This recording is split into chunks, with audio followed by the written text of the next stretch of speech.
Resilience Radio, Dan Nanamkin. Hello, everybody. Now, you have a lot of new stuff going on, and I want to hear all of it because I feel so deeply compelled to support anything and everything that you do because you carry a lot and you give a lot to the people. So, Dan Nanamkin, it's all yours. Well, first of all, we always acknowledge our prayer. That's first of all, and then what we're doing and what we're here about. So acknowledging our ancestors and our tamich and what we stand for in our voice. And just to introduce myself, Dan Nanamkin. I'm here in North Central Washington on the Caldwell Indian Reservation.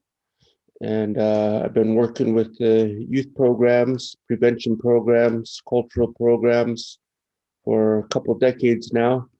And I'm really delighted to join you today and share a few words and just update you guys on what we're doing here and invite you to be a part of this team. And I hope that one day it will shed light across the Turtle Island. And it's been a work of love for the last couple of years and a work that has taken me across the nation from coast to coast and north to south and enjoying and experience humanity in many colors and flavors from many different tribes, many different people, many different walks of life. So I've lived the good road, the beautiful life. I've also lived the hard road, the dark road, and the sad road, and in all the places in between. And within that, we have been empowered and inspired to begin what we have titled the Young Warrior Society. And that's what we are working on here. And in my experience with this, I think it's very positive and it has a lot of potential. And this could be basically done anywhere, but more so than that, it's always acknowledging why we're doing this and what this is, what the importance is. And I think with the modern society that each one of us are experiencing right now during this time of the COVID, that I think a lot of the knowledge and wisdom is also pertinent to our healing and growth and our steps towards humanity. Well, hele and manahu to my relatives down there in California. I really honor you guys too. I've lived down there in the know. I lived in the know for a while, Fresno, and Right. I got to experience the beautiful songs and the ceremonies of the bear dance in Yosemite, and was really honored and to receive one of the clapper sticks from down there from some elders and experience some of those things that have inspired me since then and still inspire me today. Well, I want to slow you down, pause you, and rewind you a little bit. What is the Young Warriors Society? What is its dream? What is its purpose? What is its mission statement? Well, let, let me back you up for a minute too then. Now we're doing a tango. Well, this is actually why I wanted you to send me the things beforehand so I could be prepared for everything. And I don't want to mess all of those things up, but please refer them to my video. My video, that's what's very important. And I have all of that on my video that I just shared. But in general, we're volunteer community group, and our goal is to encourage the decolonization of the educational system and get back to resiliency and land sovereignty, and to create this education into our youth and our social and environmental justice to enhance our future generations. And that's the ultimate goal, is to uplift them and to preserve our culture. And I think that's primarily the reason why I'm so adamant on speaking to different people, because I think it's very, very important, that we come in um, with things to address issues that are sometimes hard to talk about. And I think one of the things that are hard to talk about is the educational systems. And I think there's a lot that is left to be desired, and that's contained in all the cultural people of whatever lands that people reside on Turtle Island. Like when I lived in Central California, they have a beautiful culture, beautiful way of life.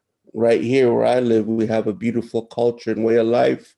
When I lived in Standing Rock amongst the Ochete Sakoan, they have a very strong and beautiful culture too. So anywhere we travel, and the cultural ceremonies, languages, history, the values, our connection to the food, to the animals, to the plants, our connections and our stories to the water and to the land are all very important. And I think those things, no matter where you live, the educational systems have by and large completely dismissed all of that, in my opinion. Well, it feels like colonization, there's a fear of nature, so a need to tame and dominate nature out of that fear. So it's a conflict, it's a direct opposite of who we is. Well, we are nature. We are nature, and if we really get to our cultural values and understanding of our natural and our spiritual world, we come from nature. We even have. That's why our stories are so important, like our creation stories. And I shared a little bit on my video, a hint of that, but it's more detailed, but again, nowadays, everybody's glued to these little boxes and they don't have the time that they want to listen and sit down and listen because they're so distracted. And these stories are right now, this time of year, is when we here tell our stories. And sometimes these stories, like my uncle, his name is Ulkanitsa, he's got a story that takes 2 days to tell. And some of these stories are very, very intricate, and but they're detailed. But these stories have been passed down from the very creation of us human beings, and they acknowledge our sacred connections to our natural and our spiritual world. And this is why it's so important for us to uphold these traditions and cultures and these values, because we're fast losing those things, because just like you said, the modern society, in a way, they teach us greed, individualism, materialism, all these different things, and we forget our connection and our roots to the Mother Earth.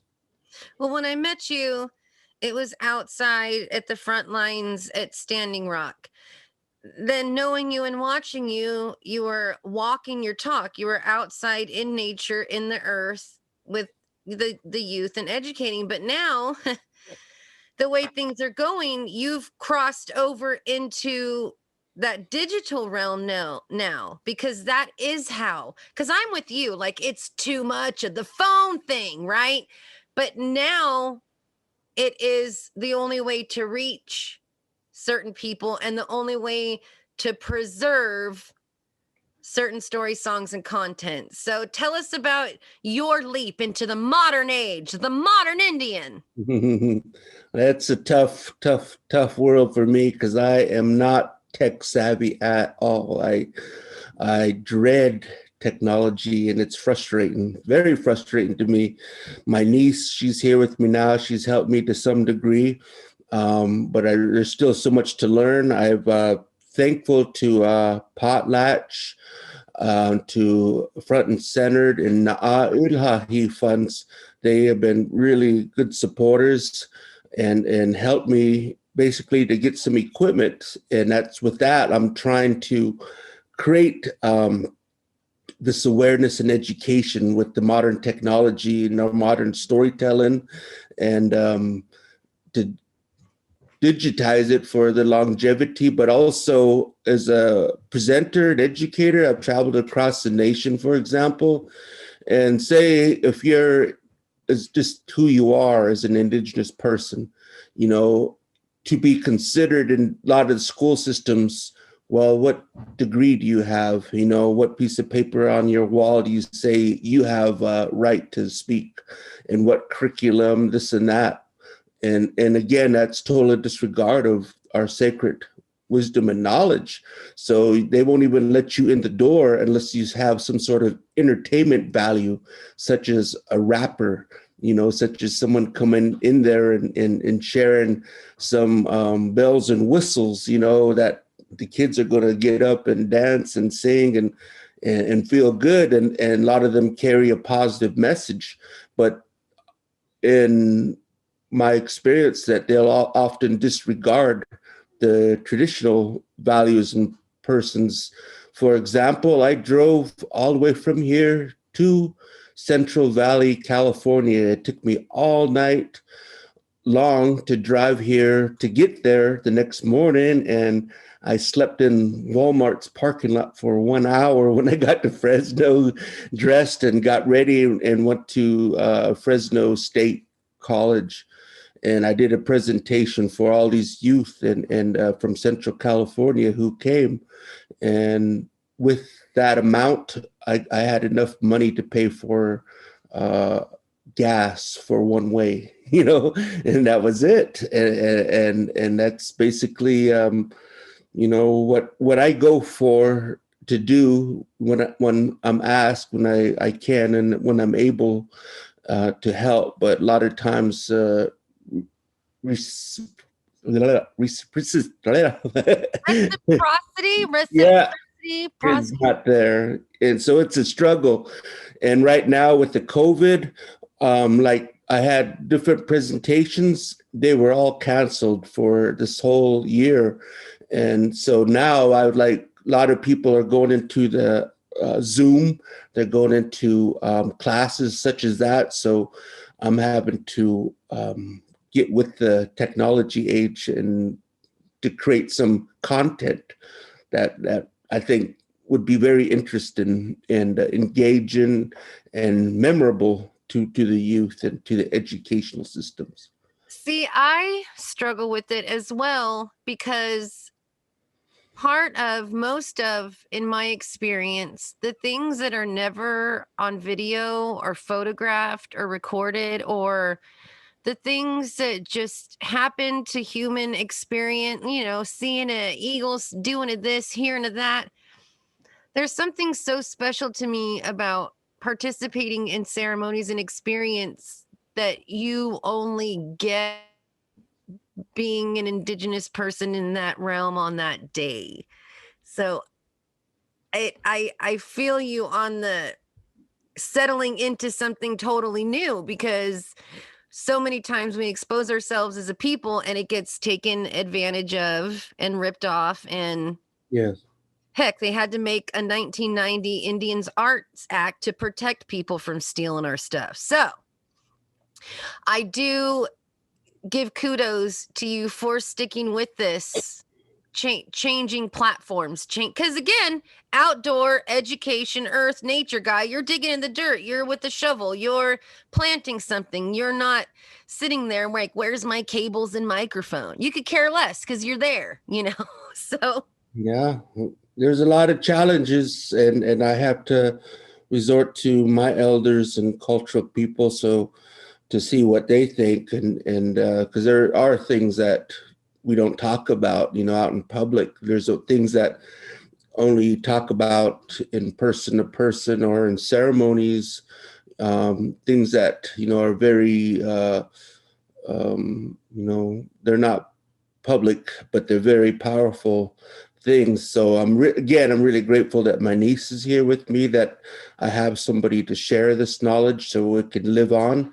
And so I've been sharing, some stories and things that I've endured and experienced. And I encourage people wherever you live to reach out to your elders, because I think that's one thing I was just thinking earlier today. When I grew up, I used to hear a lot of elders really speak and just speak from their heart, from their experience. They shared a lot of things with us. And nowadays, you rarely hear those things, anymore being, a lot of elders have left us and traveled on, and we only have a few elders left, it seems. So wherever you are, to reach out to those cultural people, and to, like when I go visit my dad, I always try to bring him something, help him, ask him if he needs help. And we live in a society where we want. We're going to take, but we never, give anything. And that's just one of our teachings that we're losing, in this economic, age and thoughts that we live in, the capitalistic world and consumer, world that we live, that we get greedy and we get needy. But, where is, our sense of giving? So that's one thing that has encouraged me and doing what I'm doing here with the Young Warrior Society, because we've had great people to step up and say, hey, how can we help you? And that's why when you asked me to do the interview with you, I'm grateful, because you're one of those people that reach out and try to help me and try to support us. And there's so many people I've met along this way, people who are these Bitcoin millionaires and whatnot, all these people I've met that, talk about this new age thinking and whatnot. And some of them have talked a good game, but they've never followed through. And this has kind of been a little hurtful. So I've had to learn, to some degree, be protective of myself too, because I share a lot. I'm willing to share a lot, but again, there's never that, help. And I don't ask for help. Like even like when I went to California, I people ask, well, how much do you charge? I tell them I don't charge anything, I don't. And that's also affected me from like certain colleges, because they don't take you seriously, if you don't have a charge. But to me, I don't feel right. If they want to, offer something, then that's really awesome. Sometimes they'll take me in and take care of me for a few days. And that's pretty good, because I love my home. I really love my home and my peace here. So having to leave here is very hard. I hear you. I absolutely hear you. And especially when you work the land on your home, it's a different missing. It's not like, oh, I missed my apartment in downtown, wherever. It's this place that is still resonating and you feel it, it's wonderful. So, speaking of capitalism and joining the rat race, let's talk about is it one podcast, two podcasts? How many irons do you have in the stove right now? Well, right now I have Honor All Life podcasts. We try to get it started around Christmas time. So actually, it began with the YouTube channel, and my friend Farron from Music and Beyond, he was helping me, but due to his work and other stuff, he couldn't, really be there. And that again was hard for me because of the technology and trying new technology. It drained me a little bit, and it kind of frustrated me. And so I kind of dropped off the YouTube thing because, for one, I don't think we didn't do the research on, what makes a good YouTube channel according to what YouTubers like. Um, but that's okay with me. I'm just sharing knowledge, and I'm not trying to um, appease, the format. It's just the content which was important. And the reason why it was important, because prior to going to Standing Rock, I was a community center director. And while as a community center director, we have like the second largest reservation here in Washington State's 1.4 million acres, which is basically the size of Rhode Island, the state of Rhode Island.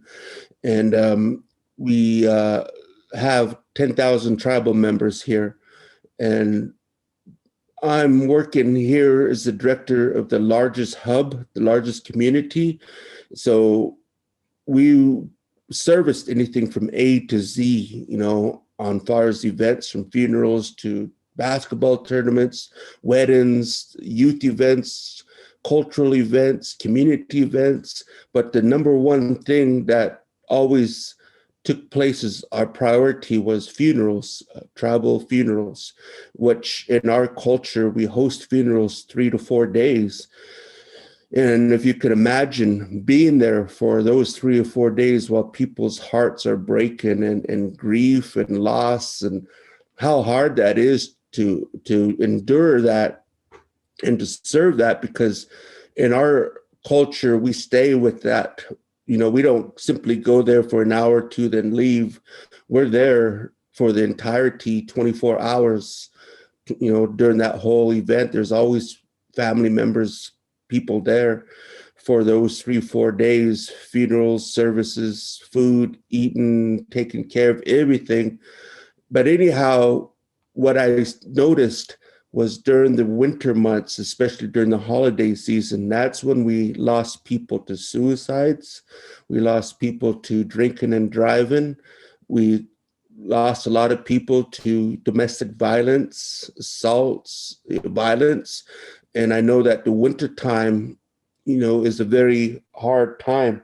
Myself, I've been in recovery for coming on 13 years. I started my recovery actually in Fresno, Turtle Lodge. So I am a turtle from Fresno. I've been there. So hele to in Manahu to Keith Turner down there is a great mentor to me. Ron Alex, he's another mentor down there, and many different spiritual people.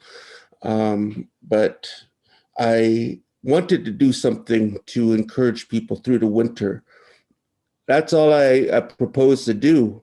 And so I have Honor All Life podcast going now until spring, which is only a few weeks away. And it really depends, podcasts to me are a little hard because it just seems like I liken it to like a man on the street. If I'm blind and I'm deaf on the street, and you got people walking by, how do you know, when somebody actually cares, or paying attention, in today's modern society, people are just constantly just going by. They'll just look in for a second and they'll walk by, continue. And that's kind of how, to me, I feel doing the podcast. It's like you're spilling out this knowledge and things from the heart to help people, but is anybody even listening, and the viewership Every week, Dan. every Friday, live at 5. Join us for Honor All Life There. podcast. Again, it's on Anchor Radio, and I'll send you my link tree. So people who want to look at my YouTube channel, they want to check out my website, www.nanamkin.com. We have a lot of videos and content in there that they could look at too, and kind of see who we are in case they've never seen us before. Now, Dan, grief sucks. Hurting sucks. Being sad sucks. And in our culture, or my culture, you're supposed to sit in that pain, because the only way to get through that pain is to sit in it, right? But this colonized society, you need to feel better. We're like wired to, oh, it's okay, feel better, and And it's hard. Nobody wants to hang out with somebody who's sad or depressed. You know, we're taught in colonized society to avoid them, and it's their problem. Hmm.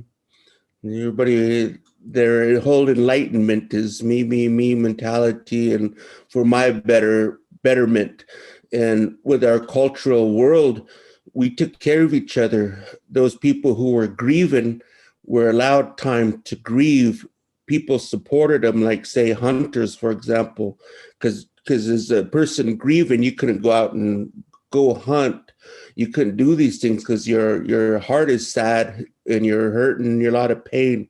So other people in your community took care of you, you know, and took care of some of your needs. So you had that time to grieve and go through that process. You had medicine people, you had support, so you could do those things.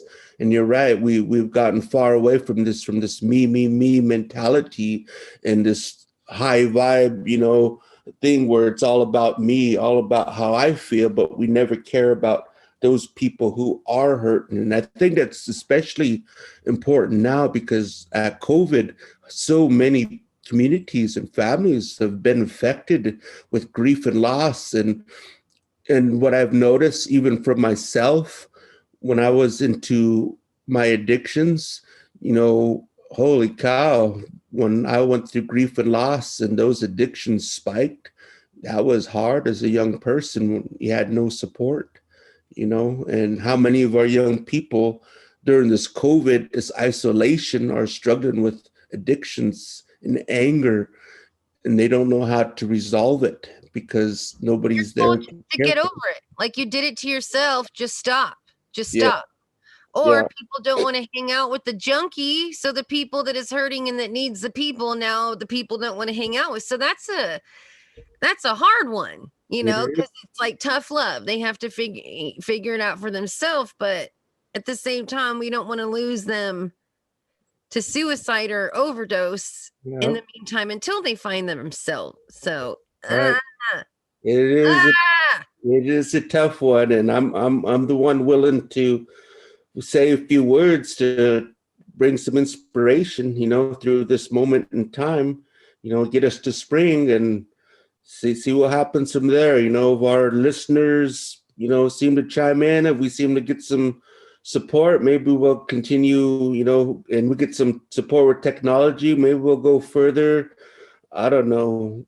We've got so many things I still want to do yet. You know, there's I have other things I still want to work on. So there's a part of me that will have to really buckle down and get into writing. And I also want to really get into video. So these are things I'd like to just create these stories because again, that's where I see the interest is vision. People like to see things. They like a little sense of entertainment, you know. So how can you bring entertainment into this heartbreak? You know, so it's a really you know, I actually got some humor things that eventually I want to work at, and you know, so Well, let's say this. Let's differentiate real quick. It's entertainment that's not like brain numbing. It's entertaining. It's entertaining, but not to numb you out. You see, so that's the difference. You're not trying to entertain for the sake of look at me, let me distract you from your problems. It's yeah, hey, let's work on something, but you're not bored to death. yeah, yeah. Like my niece asked me yesterday if I'm a good juggler. I'm not a juggler, so I can't get up there and do Well, like a better little teach one circus of guy. those dogs to get on a tricycle. Yeah, that's it, and that's kind of how it seems sometimes. You know, as a indigenous educator, that you got to get up there and do the little you know, and I don't like that. You know, I like to come in and, but I also like to be creative. You know, I'm an artist to some degree, and I think I see things visionary too, and I one thing working in film, I see that our narrative of our indigenous culture is often um, misinterpreted totally. appropriated and just were thrashed, and I would like to try to create some content that, like, Okay, here's what I've heard. Okay. So either the story is too politicized, and this is from filmmakers, native filmmakers, things like that. So people don't want to touch it because it's too politicized. So there's always some kind of corporate government funded project that if you speak ill of that, the hand that feeds you, so they get scared to touch it. Also, people view us as all of our stories are just sad and depressing. Everybody's dead. Okay. So people don't even want to take an interest because they think they know the narrative. Mhm. And then another complaint I've heard is that people are confused if you don't wake up in a headdress, that people don't want to see us as anything other than the romanticized Indian. So Mm. there's a lot to break through as Yes. indigenous people trying to do it their way.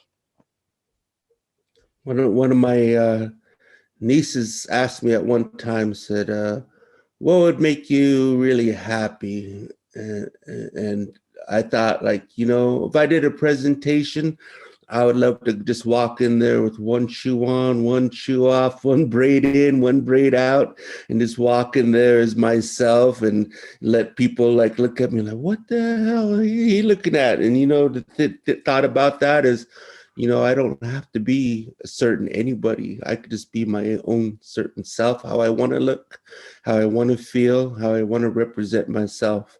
And yeah, you're right, because that's another thing I want to eventually bring that up, because I've had a lot of experience with that at Standard Rock, and I think that's something that's really key to bring out on the romanticized look, and I experience it in both ways. I'm a person who they captured my image, in all these documentaries and things, wearing, my war bonnet and my feathers, my regalia. I've also am a powwow dancer. And one thing I noticed, I got my face paint, my feathers, my regalia, and my beadwork on. You got families over here. Hey, can I take your picture? Oh, can you hold my baby? And take this picture. Oh, where are you from? Blah blah blah. Then all of a sudden, it's dinner break, and I go get changed. I'm here in my regular clothes, and I go up to that family, and they don't even talk to me, acknowledge me, or nothing when I'm in my regular street clothes. That's I notice there is a difference. So. And we live that difference. And that's what people don't get. Like, I feel that in the course of my morning, I have to go through what am I doing that day and how native, how safe is it to be native, because you don't want to be too native and then you're stared at. And if you're not native enough, then everybody's mad at you. Ah. It's hard because, like, how I dress right now. I'm kind of I have to dress down. I mean, I would love to be dressed native to the T. The person that you see me at Standing Rock, dressed up in my regalia, that's who I am. That's the place we got to really be who we really are, and that's who I really am. When I go even into other reservations, sadly, and how I dress up with my beadwork on my vest, my hat, braids, and whatnot, I get people that walk by me like, they're like, they want to touch me. They're like, freaked out. Like, and even got kids like, they're like, we don't associate with that guy, and, people wearing their baseball caps and, things. And they don't want to even be around another Indian that looks native, and they talk. There's people that talk a lot of ish and, about you being dressed up in your own native regalia. And so it is a hard road. I've seen people, my own Indian people from my own community, laugh at me for being dressed, in the way that I dress. And so it is hard, so how do you feel comfortable? You just gotta be confident no matter where you're at. I'm a person that you'll see me dancing around, in community, no matter where I'm at. I got to feel good about who I am, because I represent, my culture. I represent my ancestors. And then how will I encourage my future generations, to keep our way of life on if they're just ashamed, of who they are? That's just a part of the genocide that's taken place, and it's forced assimilation. See, I'm not afraid to be who I am. I'm just more comfortable, like you said, with one shoe, one braid, in a moo. I'm way too comfortable and secure in myself. I think that leggings are pants. I'm just going to say it. I don't care how old you are. Elastic in your pants is the best. But Dan and Nanamkin, before I let you go back to your oh so busy fancy pants man schedule, I want to say that I'm uber proud of you. And I'm uber inspired by your tenacity to keep going. In regards to technology, I can only feel stupid so many times a day before I just can't. So I hear you loud and clear when you say that it runs you down. Like when you can't do something that you're trying to do and you're on hour 5 and it's gotten nowhere, you just, you feel like your self-esteem is affected. You're wondering if you're capable of ever learning anything ever. It's just too much. Mm-hmm. So I appreciate knowing you and watching your irritation, but watching you still come out with these completed products and still the desire to continue. So that is inspiring to me. So tell me again, loud and proud, where is this Honor All Life podcast? Who, where, when, why, how much? Well, it don't cost a thing. Just chime in to Anchor Radio every Friday, live at 5. That's here on Pacific Standard Time. And again, I'll give you my link tree, and that's right there at the very top of the link tree. And you can just simply chime in on there. This is episode number 4 that we completed. We'll have episode number 5 this week. And I just, yes. Is there a certain topic you would like to hear this coming Friday, or anything that you are interested in that think would be a good? I could say this because I know it's not a shock to my listeners. I struggle with forgiveness, very much so. In family relations, you forgive somebody, but they're still doing the same thing. In governmental relations, how can you forgive a government that's still doing to children what it did to your ancestors' children, what it did to your grandma? And so I have a lot of mistrust, and I don't want to say anger issues. I like to think of them as more as sass issues, but I'm quite frustrated a lot because of the lack of trust and because of the lack of the ability to forgive these things. Because I feel like, how do I forgive you for slapping me when I know you're going to slap me again? Or how do you ask for forgiveness when you intend on hurting somebody again? That's just kind of where I've been stuck for the majority of my life. Let's say since kindergarten. Yeah, that is a tough one, very tough. But I sit, I pray, I do ceremony. I'm not saying, Dan, answer that for me. And you mentioned bear ceremony. Part of bear ceremony is giving the bear what you don't want to or what you cannot carry anymore. So every spring, summer, fall, I give the bear, it's layer by layer. I'm constantly working on it. I'm not expecting in 1 hour podcast that Dan and Nanamkin cures us all of our generational rage. Yeah. But that's, I know we all struggle with a lot of that, even let's talk politics. Everybody's like, Deb Haaland. I don't trust it. I think that the government is going to tie her hands so hard that she's not going to be able to do a darn thing.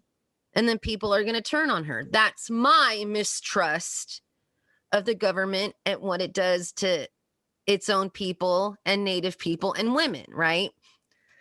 So that's just a small example of how kind of hodgepodge it is in everyday life. Mm-hmm. And that's the lot of the misconception a lot of non-Indigenous people have about us. They don't realize the the strife that we have to go through to be recognized, and what we're strive just to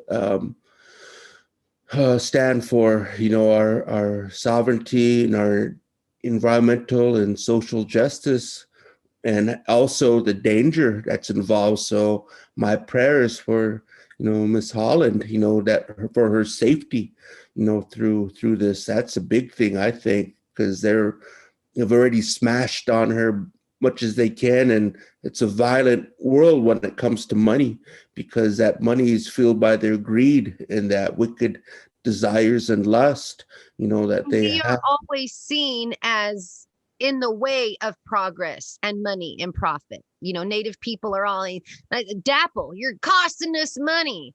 Okay, well, you're costing us all water, so it I hear you. And so yes, that's it. If you're bored and need to spin the wheel for a topic, it can be frustration and forgiveness.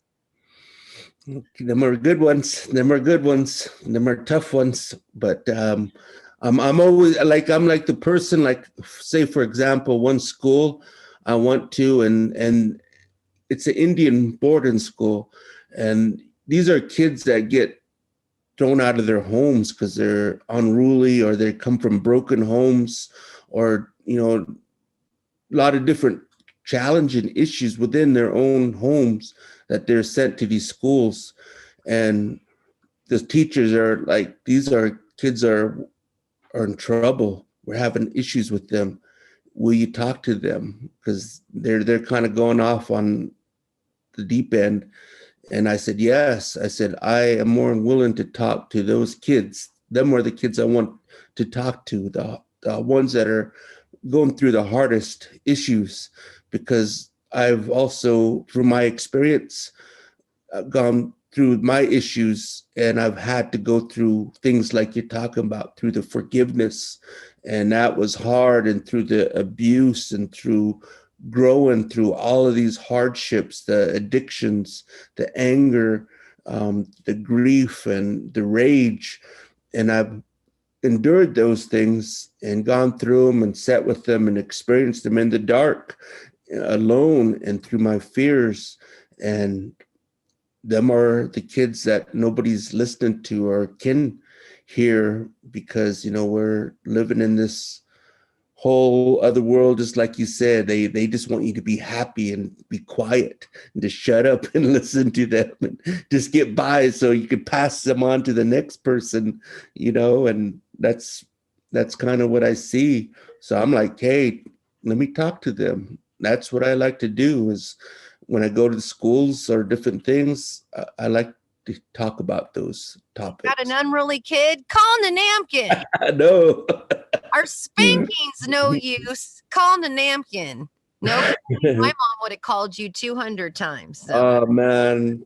but there is, and that's why I think ceremony and being outside and touching the dirt and everything that you do and everything that you're trying to do, I resonate so deeply with, is because I understand it's important and impact, so somebody doesn't have to waste years of their life hurting themselves to prove a point to nobody. Yeah. You don't get those years back, youngins. Okay. Yeah. Then there's, I mean, that conversation goes to the adults too, because where we hurt these kids, and that we have to break that cycle of violence, because sometimes even the way I was yelled at or beat, or different things that I experienced, that's the other thing I had to break through, because I was like seeing that I was revolving that same cycle of abuse. Yeah, you react how you were reacted to. Yes. That's why I nag a lot, because my mom nagged a lot. Well, she's going to get after you. But yeah, I think that's very important, that we start to break those cycles down, and that's just my hope. And I my best avenue for this is just writing. I meant leaving some educational, experiences and recordings, videos, whatever it is that I can do while I'm here. I don't think I'll be here forever. I think that I'm only here for a certain amount of time. So hopefully I'll have some support in doing what's in my heart, be able to share that before I go and encourage, people I will to. resurrect you and have you stuffed and taxidermized. You're not going anywhere. Dan Just and call me Nanamkin, Christina. thank you so much for being part of the program. I love you, brother.